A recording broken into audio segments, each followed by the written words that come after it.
Selamat pagi, kita ketemu kembali dengan mata kuliah Operasi Teknik Kimia 2 bagian 2. Untuk materi hari ini kita akan mempelajari lebih dalam bagaimana memilih pompa sentrifugal yang akan kita gunakan. Kalau minggu lalu kita hanya belajar melalui penentuan head, di sisi statis dan discharge, sekarang kita tambahkan untuk head friksinya juga. Dalam gambar sebelah kiri diperlihatkan antara vessel wall, kemudian environment atau lingkungan juga proses fluida. Nah, ketika kita menghubungkan antara shaft dengan impeller atau bagian dalam pompa, tentunya sangat mungkin ada leakage atau kebocoran. Oleh karena itu, pada shaft biasanya dipasang penyekat atau seal. Nah, yang dapat digunakan biasanya bentuknya seperti di bagian kanan, mechanical seal. Internally flush, seal cavity, variety of seal material. Jadi yang divariasikan adalah material sealnya sendiri, terutama untuk mencegah terjadinya kebocoran. Tergantung fluidanya jenis apa, harus pilih material seal yang seperti apa. Kemudian pada slide ini kita diperkenalkan pada konsep pompa multistage. Kapan kita menggunakan pompa multistage ini? Kalau kita perlu tekanan luaran yang sangat besar. Jadi kalau hanya pakai satu tahap pemompaan mungkin tidak bisa tercapai tekanan yang kita inginkan. Oleh karena itu kita pakai yang jenis multistage. Bisa dilihat di gambar sebelah kanan, untuk pompa multistage berarti terdiri atas beberapa impeller. Tidak harus 5 seperti gambar, tergantung kita mau 2 tahap, berarti kita pakai 2 impeller. Laju alir atau flow rate dari seluruh tahap itu tetap sama dengan satu tahapnya. Jadi bukan berarti kita jumlahkan nih, kalau misalkan air yang mengalirnya 10 GPM, kalau 5 tahap bukan berarti jadi 50 GPM. Tetap saja laju alirnya 10 GPM, tapi nanti dayanya atau tekanan yang keluar dari pompanya akan meningkat hingga 5 kalinya. Jadi setiap tahap akan memberikan tambahan tekanan, dan tujuan pompa multistage ini untuk menghasilkan tekanan keluaran yang sangat besar. Pada slide ini kita lihat dua jenis kurva yang akan membantu kita memilih pompa yang ingin digunakan. Jadi data yang diperlukan, pertama kita butuh data kapasitas dan headnya. Ini sudah saya sampaikan juga sebelumnya. Jadi kapasitas itu yang menjadi sumbu X-nya, sedangkan headnya yang menjadi sumbu Y-nya. Kalau di kurva ini NR itu adalah jenis pompanya ya, yang dijual oleh supplier. Ada yang NR, misalkan NR4, NR3 dan seterusnya. Pemilihan pompa bisa dilakukan menggunakan diagram yang ada dua ini. Nah, diagram ini berbeda-beda untuk setiap merek dan jenis pompa. Biasanya disediakan oleh produsen pompanya. Jadi kita lihat, misalkan kita butuh headnya 20, kapasitasnya 10 meter kubik per jam. Oke, berarti kita butuh jenis yang NR40-125 kalau pakai pompa NR. Kalau pakai pompa yang NR4, begitu kita butuh headnya 20, kemudian tadi lajunya 10, berarti kita pakai yang NR4 50-250. Seperti itu cara membacanya. Dalam slide ini Anda bisa lihat bentuk lain dari kurva karakteristik pompa. Jadi datanya selain data head dan kapasitas, kita bisa juga ditambahi informasi tentang head curve, kemudian NPSH-nya, ada kurva efisiensinya, ada brake horsepower-nya, berarti dayanya, untuk diameter tertentu. Di sini ada untuk diameter 1088, 1050, 988, 8,88 dan seterusnya. Jadi tinggal disesuaikan dengan kebutuhan kita saja. Yang ini juga bentuk lain dari kurva karakteristik pompa. Garis yang biru menunjukkan headnya, kemudian yang merah adalah efisiensi pompanya, yang hijau dayanya, kemudian yang oranye ini NPSH required-nya. Tetap sumbu Y-nya adalah total head dan sumbu X-nya adalah kapasitas. Nanti biasanya diberikan juga informasi kecepatan putarnya atau RPM-nya. Selanjutnya, kurva yang ini sudah langsung diberikan batasan-batasan jenis pompa yang bisa digunakan. Jadi pada head dan kapasitas tertentu, bertemunya di titik mana, dan kemudian dia di area pompa jenis yang mana. Ini mirip dengan yang kita pelajari di awal waktu itu ya, tapi di sini jenisnya ada yang centrifugal, mixed flow, dan axial flow. Baik, kita masuk ke tahapan bagaimana menentukan pompa yang kita butuhkan. Yang pertama yang harus Anda lakukan adalah menentukan laju alirnya atau debitnya, atau mungkin istilah lainnya kapasitas pompa yang kita inginkan. Jadi cari tahu dulu mana penggunaan air terbesar.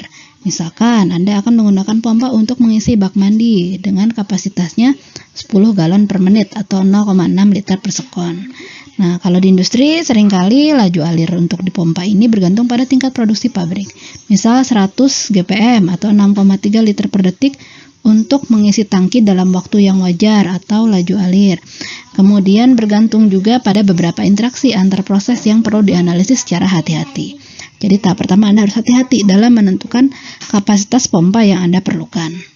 Yang kedua harus menentukan head statisnya.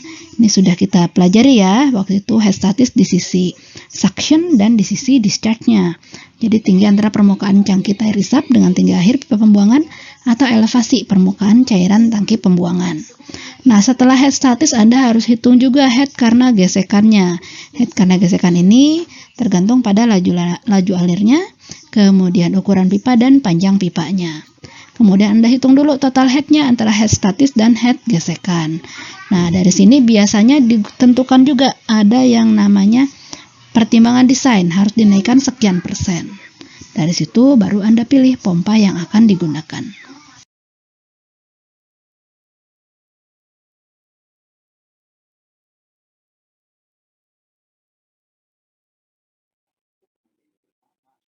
Silakan Anda baca contoh soal berikut. Jadi kita mau memompa air 10 galon per menit.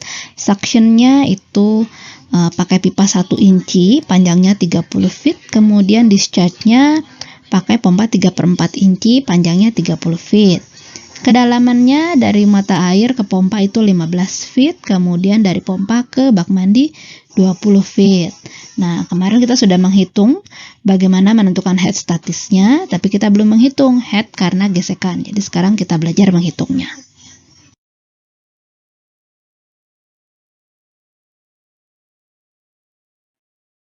Langkah pertama adalah kita akan menghitung head friksi untuk pompa di sisi suction. Tadi dalam soal disebutkan bahwa diameter pipanya adalah 1 inci, jadi kita perlu cari tabel seperti ini untuk pipa yang diameter 1 inci. Kemudian di kolom paling kiri adalah laju alirnya. Nah, sudah diberi kotak merah seperti ini. Jadi ketika kita menggunakan laju alirnya 10 galon per menit, kita lihat untuk pipa 1 inci, nah schedule number-nya dicari yang paling kecil saja dulu ya, supaya gesekannya paling kecil. Nah, ketika kita pakai schedule 40, bisa dilihat head loss dalam satuan feet per 100 feet adalah 6,81. Jadi friksi di sisi suction 6,81 feet per 100 feet panjang pipa. Nanti kita harus hitung untuk panjang pipa real yang kita gunakan head friksinya berapa. Dengan cara yang sama, kita cari head friksi untuk pipa di sisi discharge. Lajunya 10 galon per menit. Pipanya diameter 3/4 inci, diperoleh nilai friksinya adalah 23 feet per 100 feet. Dari data yang kita peroleh sebelumnya, kita bisa hitung nilai head friksinya. Pertama, di sisi suction, head friksinya itu 6,81 feet per 100 feet, dikalikan panjang pipanya, dikali 30 feet. Jadi 2,4 feet. Nah, kemudian jangan lupa perlu ada asumsi untuk hilang head di sisi fittingnya. Jadi pipanya mungkin ada sambungannya, ada belokan dan sebagainya. Maka asumsikan 30% tambahan head friksi. 0,3 kali 2,4 adalah 0,7. Jadi total head friksi di sisi suction adalah 2,4 plus 0,7 yaitu 3,1.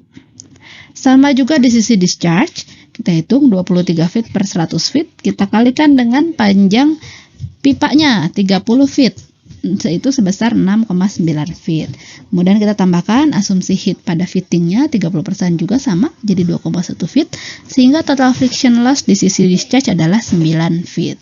Nah, totalnya kita tambahkan yang suction dan discharge 3,1 ditambah 9 jadi 12,1 feet. Friksinya tadi sudah kita hitung, sekarang kita hitung head statisnya. Jadi dari kedalaman air sampai pompa dan dari pompa ke bak mandi 15 plus 20 feet, jadi 35 feet, sehingga total head dari static head dan friction head itu 35 untuk static headnya dan 12,1 untuk friction headnya. Dapat totalnya 47,1 feet. Nah, untuk kebutuhan desain biasanya kita atur pump rating. Pump rating ini untuk kemungkinan bahwa pompanya akan rusak setelah beberapa tahun. Makanya kita ingin pompanya cukup lama dipakai dan bisa tetap memompa sesuai kebutuhan kita, maka kita tambahkan pump ratingnya 15% di atas kebutuhan head pompa. 47,1 ditambah 15%-nya itu sekitar 54,2 feet. Selanjutnya kita harus cari dari kurva karakteristik pompa yang dapat memompa 10 galon per menit dengan head 54,2 feet.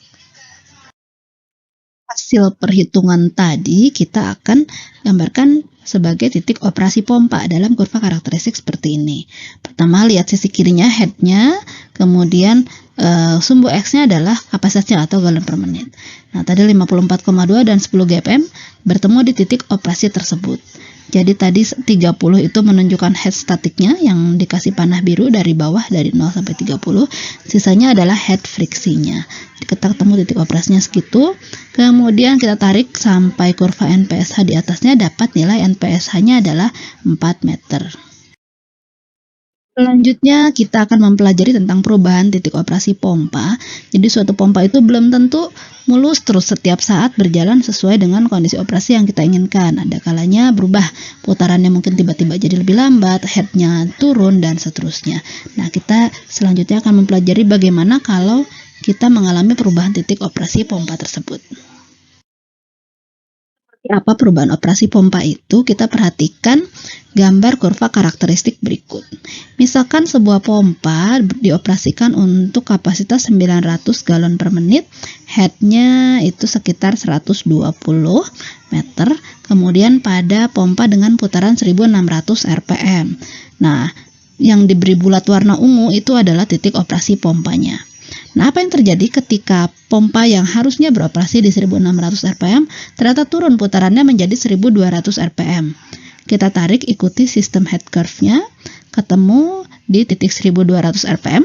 Kemudian kita tarik garis ke bawah, itu menunjukkan kapasitasnya, dan garis ke kiri menunjukkan total head-nya. Kita lihat ketika kecepatannya turun ke 1200 rpm, ternyata head-nya turun sampai 75 feet, kemudian yang bisa dialirkan hanya 550 GPM. Efisiensinya juga turun, jadi hanya 69%. Tentunya kita selalu ingin mempertahankan efisiensi pompa. Kita ingin pompa kita bekerja seefisien mungkin. Bagaimana caranya mempertahankan efisiensi pompa? Pertama, seleksi pompa sesuai kebutuhan atau beban operasi. Jadi di awal ketika mau beli pompa, pastikan bahwa pompa kita misalkan lebih besar dari kebutuhan, juga jangan terlalu besar kelebihannya, karena jadi tidak efisien nanti pompanya. Kemudian ini di contoh soal kita waktu itu, kita harus selalu pilih pompa yang memberikan efisiensi tertinggi. Kemudian kinerja pompa itu harus dievaluasi secara berkala. Jadi kita tahu ketika ternyata putarannya sudah turun nih, tidak sesuai spek di awalnya. Itu berarti efisiensinya pasti turun. Kemudian deliverynya, kapasitasnya turun, headnya juga turun. Kemudian untuk mencegah korosi, Anda bisa lakukan pengecatan di permukaan pompa dan dijadwalkan operasi pompanya. Jadi kalau punya beberapa pompa yang bisa standby, satu jadi cadangan, satu bekerja, Anda jadwalkan. Jangan yang standby terus, yang beroperasi terus, harus bergantian secara berkala. Bagaimana kita bisa mengetahui bahwa impeller kita sudah ideal? Ini salah satunya bisa pakai kurva karakteristik juga. Jadi bisa jadi kurva karakteristiknya sudah dilengkapi dengan data BEP, Best Efficiency Point. Nah, Anda pilih titik operasinya. Kalau saya pakai pompa ini, untuk kapasitasnya sekian yang Anda butuhkan, kemudian headnya sekian. Nah, yang paling efisien itu di yang diameternya berapa. Itu yang menjadi salah satu pemilihan. Nah, kemudian untuk supaya pompanya bekerja lebih ideal, pemilihan pipa yang digunakan juga menjadi salah satu kriteria. Kalau Anda menggunakan pipa yang lebih besar, pasti kapasitas akan lebih besar dan juga friksi lebih rendah.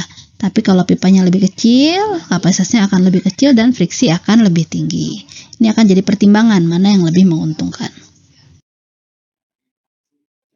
Tiga jenis terutama perubahan titik operasi pompa dan bagaimana kita harus menangani apabila perubahan titik operasi itu terjadi. Yang pertama ada perubahan pada head statis, berarti perubahan permukaan airnya mungkin atau perubahan letak pompanya itu yang bisa menyebabkan head statis kita berubah. Yang kedua ada perubahan head friksi. Kenapa bisa terjadi? Yang pertama karena ada fitting, mungkin tiba-tiba ditambahkan sambungan. Kemudian ada throttling. Throttling itu seperti tenggorokan, jadi diameternya tiba-tiba mengecil, mungkin ada penyumbatan karena ada kerak dan sebagainya. Atau tiba-tiba Anda pasang bypass di jalur pipanya, tambahkan bypass atau alur pintas. Kemudian yang menyebabkan titik operasi pompa adalah perubahan kapasitas. Kita akan bahas satu persatu. Baik, kita perhatikan contoh berikut ini. Yang pertama adalah perubahan operasi pompa akibat perubahan head statis. Nah, kita lihat gambar yang di kanan dulu. Gambar pertama, itu posisi tangki sumbernya berada di atas pompa. Dan tangki nanti discharge-nya lebih ke atas lagi. Untuk posisi seperti ini, kita sudah pernah coba hitung bahwa head-nya lebih kecil tentunya dibandingkan dengan tangki yang berada di bawah pompa. Nah, posisi tangki di atas pompa ini digambarkan dalam kurva garis Z. Nah, ketika posisi tangki diubah menjadi di bawah pompa, tentunya static head-nya akan bertambah. Nah, pengoperasian pompanya akan berubah menjadi kurva Y. Nah, dari Z ke Y ada perubahan. Nah, ternyata karakteristik pompanya itu yang subu X, itu yang sudah bawaan dari pompanya. Kita lihat asalnya kapasitasnya sekitar 130 derajat, ternyata ketika diubah posisi tangki sumbernya, kapasitasnya turun menjadi sekitar 110 meter kubik per hour. Nah, jadi perubahan head statis akan menyebabkan penurunan kapasitas pompa dari Q1 ke Q2. Q1 adalah Q untuk yang Z, Q2 adalah Q untuk yang Y. Untuk kasus yang kedua adalah perubahan posisi pompa akibat ada penambahan ataupun modifikasi pada perpipaan. Kita lihat dulu posisi tangki, pompa, dan tangki akhirnya tetap, tapi kemudian pada gambar yang sebelah kanan ada penambahan valve. Nah, untuk head statisnya tetap, tapi akan ada penambahan head friksi akibat penambahan valve tersebut. Nah, kita lihat di kurvanya, yang garis pertama yang kuning adalah sistem yang awal tanpa modifikasi. Jadi pompa tersebut bisa mengoperasikan kapasitas sekian pada head tertentu sekian. Sudah ada kurva pompanya, tapi kemudian ketika menambahkan valve ternyata ada penambahan head yang menyebabkan kurvanya bergeser ke arah kiri. Jadi yang warna merah putus-putus. Nah, dari situ kita bisa lihat karena head-nya bertambah, maka pompa yang sama tetap dapat digunakan, tapi kapasitasnya akan lebih kecil dibandingkan semula. Kasus selanjutnya adalah perubahan operasi pompa akibat adanya bypass. Nah, silakan Anda pelajari dari gambarnya dan dari kurvanya. Intinya seperti kasus-kasus sebelumnya. Tapi jangan lupa ketika kita menggunakan bypass atau alur pintas, akan ada penurunan dalam efisiensi dan mungkin dapat menyebabkan kavitasi. Mengapa bisa terjadi? Karena ketika kita melakukan bypass, ternyata suhu cairan yang bersirkulasi relatif akan meningkat. Oleh karena itu, supaya tidak terjadi kavitasi, biasanya putaran pompanya juga dikurangi, sehingga kapasitas yang dialirkan relatif mendekati yang sebelumnya. Nah, kapan ini terjadi? Jadi ketika kita membeli pompa dengan kapasitas dan head yang melebihi kebutuhan kita. Contoh di kurva, kita lihat kurva B1 itu tanpa bypass, ternyata headnya sampai 140%. Padahal head required by the system itu ternyata hanya sekitar 20%. Nah, untuk pompa yang over capacity seperti ini, maka Anda bisa melakukan bypass. Slide selanjutnya menunjukkan efisiensi pompa secara overall, mulai dari input powernya atau daya listriknya, itu misalkan 100, kemudian motor listriknya efisiensinya hanya 90%, kemudian efisiensi di shaftnya ada 98%, kemudian efisiensi pompanya sekitar 70%, 77%, dan ada penurunan lagi efisiensi di throttle atau di bagian valve-nya 66%, dan efisiensi di pipa akibat gesekan sekitar 69%. Jadi dari total 100 watt, misalkan daya inputnya, ternyata yang digunakan untuk memompa realnya hanya 31 watt saja atau 31%-nya, karena dayanya sudah hilang duluan di berbagai alat yang dilewati oleh fluida kita. Kalau kita lihat slide sebelumnya, rasanya sayang ya kalau daya pompa atau daya listrik dari 100 itu hanya 31 yang termanfaatkan. Jadi biasanya pada pompa itu ditambahkan alat yang namanya variable speed drive. Nah, variable speed drive ini seperti apa cara kerjanya? Dia akan mengatur putaran pompa sesuai dengan kebutuhan.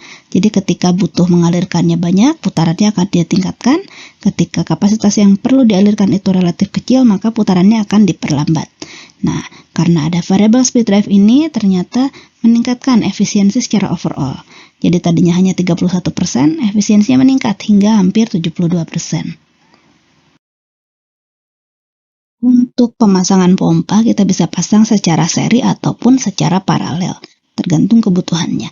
Kalau Anda butuh peningkatan head atau kapasitas, itu menjadi dasar pemilihan. Kalau yang ingin dinaikkan adalah headnya, maka pompa Anda harus dipasang secara seri. Kalau yang ingin ditingkatkan adalah kapasitasnya atau jumlah air yang dialirkan, maka Anda harus pasang secara paralel. Untuk slide ini kita beri contoh untuk pompa yang dipasang seri. Kita lihat dulu kurva untuk single pump, itu untuk satu buah pompa, dan ada two pump in series, kurva yang di atasnya.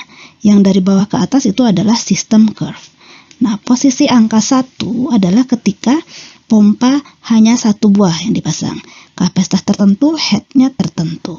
Nah, ketika pompa yang dipasang ada 2 secara seri, kurvanya bukan dilanjutkan atau dipanjangkan ke arah nomor 3, tapi ke arah nomor 2. Jangan lupa ketika seri yang naik adalah headnya, bukan kapasitasnya. Timbangan apa saja yang harus dipilih ketika Anda akan memasang pompa secara seri? Ini ada 6 ya, silakan Anda bisa baca sendiri. Yang pertama, diameternya harus sama untuk kedua pompa. Jangan sampai satu lebih besar atau satu lebih kecil. Kemudian yang kedua, harus punya kecepatan putarnya sama persis. Yang ketiga, perbedaan kapasitas dapat menyebabkan kavitasi. Maksudnya seperti apa? Kalau pompa 1 hanya bisa mengalirkan 10, jangan sampai pompa 2 kapasitasnya 20. Karena nanti dari 1 yang pindah ke 2 kan hanya 10, sisanya akan terisi dengan udara.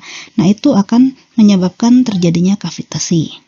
Kemudian pastikan casing pompa 2 cukup kuat untuk menahan tekanan yang besar. Karena fungsinya tadi kalau kita seri berarti mau meningkatkan headnya atau tekanannya. Jadi bahan konstruksi untuk pompa 2 harus kuat sampai ke tekanan yang kita inginkan. Kemudian stuffing box pompa 2 harus mampu menahan tekanan yang keluar dari pompa 1. Perlu high pressure mechanical seal. Jangan sampai ada kebocoran.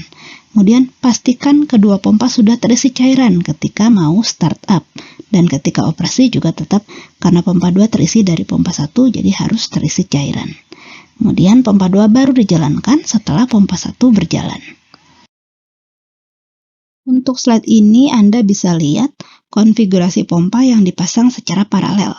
Gambarnya ada yang di kanan, kemudian kurvanya ini di sebelah kiri. Jadi tadi kita pasang paralel kalau ingin kapasitasnya yang naik. Nah, kita lihat single pump garis yang pertama, two pumps in parallel garis yang kedua. Nah, yang harus diperhatikan ketika kita memasang 2 pompa secara paralel, bukan berarti kapasitasnya langsung 2 kali lipatnya. Kita tetap harus berpegangan pada system curve. Jadi dari angka 1 itu kapasitasnya bukan pindahnya ke 2, tapi ke 3. Jadi tidak tepat 2 kali lipat dari awal, meskipun pompa yang dipasang itu ada 2. Apa yang menjadi pertimbangan pengoperasian pompa paralel? Yang pertama, kedua pompa harus menghasilkan head yang sama. Head yang sama itu terbentuk kalau kecepatan putar dan diameter impellernya sama. Kemudian API 610 ini adalah viskositas minyak ya. Jadi ini data densitas atau viskositas minyaknya. Nah, ketika pada pompa paralel untuk mengalirkan minyak API 610, headnya meningkat 10% dari head pada kapasitas aslinya. Kemudian dua pompa yang dipasang secara paralel memberikan kapasitas kurang dari 2 kali pompa tunggal karena ada peningkatan friksi pada pipa. Jadi tadi kapasitasnya bukan berarti langsung naik 2 kali lipatnya. Terakhir adalah bagaimana penggunaan variable speed pump dalam kurva karakteristik. Nah, variable speed pump ini akan mengubah RPM atau putaran dari pompanya. Misalkan 4350 jadi 3250. Nah, mana yang lebih efisien? Dia akan secara otomatis mengatur. Ketika bebannya bertambah, misalkan dari 6 menjadi 8, supaya pompa tetap efisien, dia akan turun. Misalkan dari 4350 ke 3250. Ketika kapasitasnya turun ke 6, nah, yang efisiennya titiknya di mana? Itu yang akan dioperasikan oleh variable speed pump. Silakan Anda coba latihan ini. Mungkin ini mirip dengan latihan sebelumnya, tapi kalau sebelumnya Anda hanya menghitung head statisnya saja. Kalau di sini coba gunakan data diameter pipa dan panjang pipa untuk menghitung juga head dari friksinya. Jadi silakan ada datanya, kemudian data efisiensi, kapasitas, dan head untuk N 2050 dan impellernya 125 ada. Nah, nanti ada pompa yang tersedia, diameter, dan motornya. Silakan dari perhitungan Anda, sarankan pompa mana yang paling efisien untuk digunakan memompa air tersebut.